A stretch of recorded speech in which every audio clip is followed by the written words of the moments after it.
we're just going to do some more examples of Venn diagrams. We're going to do some more two Venn diagrams, two circle Venn diagrams, and then maybe next lesson we're going to be talking about like three circle Venn diagrams. How are they different? Are they any much different? Maybe we'll do a little bit of algebra behind those. It's not the hardest thing in the world. All right. So our first section here, we have this below this Venn diagram of all these odd numbers and even numbers between 1 and 20. You see that 120 inclusive as well. Notice that there's nothing between the two. So there's a this kind of weird empty set here. So if I were to look down here, we're going to see that if I try to do the empty set, or I try to do the intersection between these two. So remember, this is our intersection. What do they have in common? So when you have two circles that overlap, what do they have in common between those two circles that overlapped? That's a little piece that's in between. So that's this piece here. So this is the intersection between these two. You notice that there's nothing in there. So my set is empty. There's nothing there. So we denote that by using that circle with the line through it, or we just write two curly brackets with nothing inside it. So that's what we call a disjoint set. So whenever you get like an intersection that has nothing in it, there's nothing in common, so the disjoint. So another way to draw disjoint sets, we just not draw them touching at all. So these would be my odd numbers, these would be my even numbers, and there's nothing in common, so why draw them even intersecting at all? Just to be proper, when you draw Venn diagrams, you always draw all the intersection points.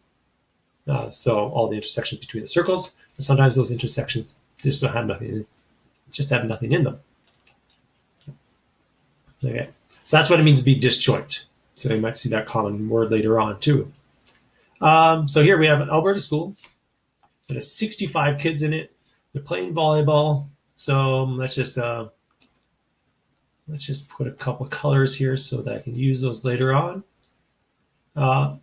23 play volleyball, 26 play basketball, and 31 kids play neither. So I know where the 31 kids are. So they kind of sit out there and they do nothing. They're not out here in here. So this is my universal set. This is my grade 12 students. And there's technically 65 kids in that whole set. We have to figure out where those 65 kids belong. And I know 31 are here. So if I did some math here, 31 minus 65 minus 31 means that there's 34 kids in these two circles somewhere. There could be 10, 20, and 4, right?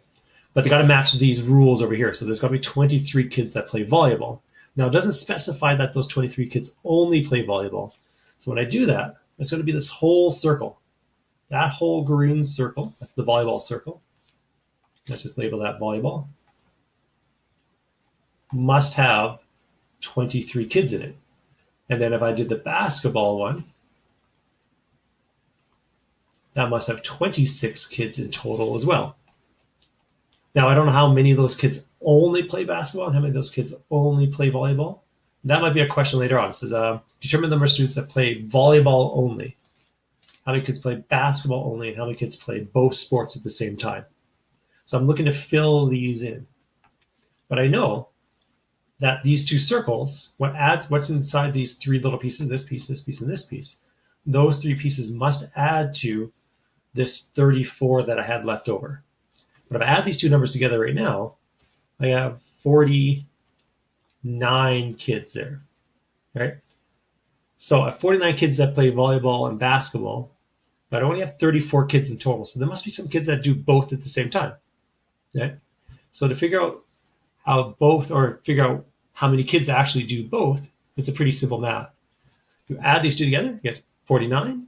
You subtract away 34. So if I go 49 minus 34, I get 15. So I'm going to minus these two. So I'm going to go 49 minus 34, and I get 15 students. Now, what are those 15 students? Those are the 15 students that overlap. They're the kind of ones that don't belong a little bit. They belong in both sets. They belong more than the other kids, I guess. So there's 15 there. That's 15 kids that play both volleyball and basketball at the same time. So if I wanted to say this set here, if I said volleyball and, so that's the intersection of basketball, there is 15 kids, right? It's 15 kids, right? So it's 15 kids in that spot there. Now the volleyball only kids here, they're just what's left over here. So there's 15 kids that do both. That's inside the circle. So to do the math on that, I'm just going to go 23 minus 15. Get 8. So there's 8 kids in this box. And the basketball kids are the same math. There's 26 in that circle, so I minus the 15. And I get 11 kids in this spot. All right? Now I just want to verify to see if I did this correctly. So if I add all these numbers together, 8, 15, 11, and 31, I should get 65. So that's all the kids in the school. So I pull out my calculator, 8 plus 15 plus 11 plus 31 is 65 kids. So all the kids are accounted for.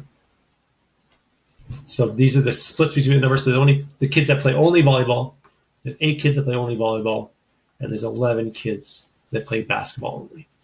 Are the sets disjointed? No, because the intersection between the two, there's 15 kids that do both, so they are not disjoint. I'm just going to disjointed, right? Since there is that 15, so this, the union, or sorry, the intersection between volleyball and basketball, there are 15 elements there, or 15 students. Right, so if there was 0 there would be a disjoint set. Yeah. For this page here, I just want you, if you haven't done already, pause the video, try to fill these sets. Once you've once you pause the video, come back here and you'll see the answers. Okay. So hopefully you try these out. So the union between the two, so I'm just going to use a highlighter for these two. Okay. So this is the union again. So remember, the union stands for or. It's an or situation, so it's A or B at the same time. So it's all of this box right here. So you're just shading the areas that you want to find here, and that's what the union would be between these two. All right. The intersection, we already kind of know what that is. That's the area between them as well. So this little symbol stands for intersection. Okay. All right. So what's not A?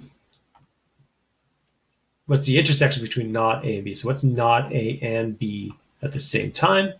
So what's not A? So if I treat A to be, say, the one on the left side here, what's not A? Let's just see if I can make this a little bit larger. Yeah, there we go. Well, that's maybe too large.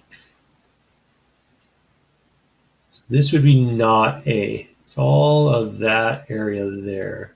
Not very good at staying within the lines. So that's not A. Oops. That was maybe a little bit less thick. Oh, now I'm just erasing everything. Okay. Let me fix this really quickly. All right, so that's not A.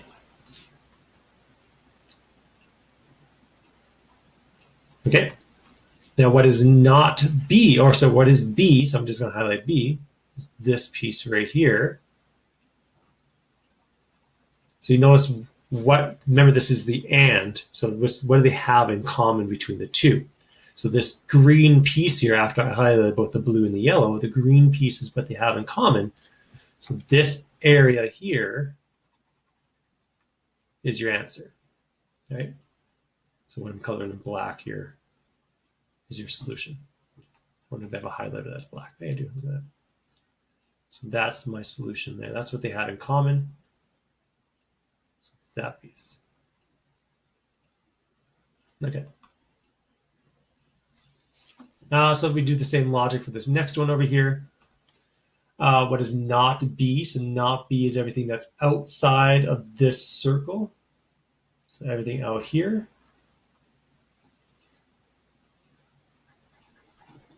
I'll just be a hazard with this one. And then what is A?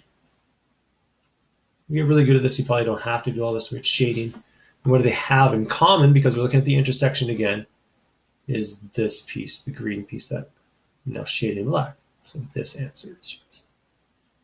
Okay. So my answers are the black parts there. These parts here are the yellow one. All right. So I'm going to do the same thing here. So we're just going to go through and figure out, okay, what is the intersection between A and B? But now I'm going to deal with this not symbol here. This stands for not. So what is not A and B? Well, not A and B, so I'm just going to use a highlighter here, is everything that's outside of those two pieces, or the intersection there. All of this.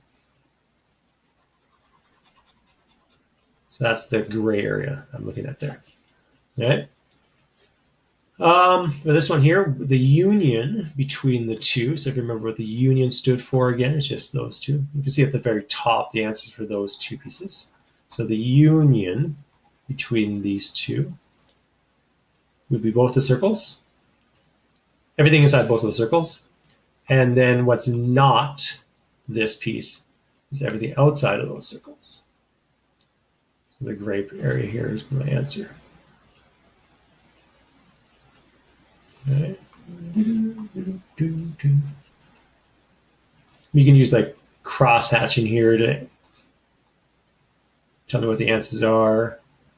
You can shade the area and just kind of point towards and say, this is my solution here. So those are the answers for those two pieces there. Okay. So I'm going to stop the video at this point. I believe that's the end of, yeah, let's believe that's the end of set or lesson 1 for now. And then we'll come back and we'll look at the next 2 pages here, or 3 pages or 4 pages, whatever, for the next lessons. Yeah, see you next video. Bye.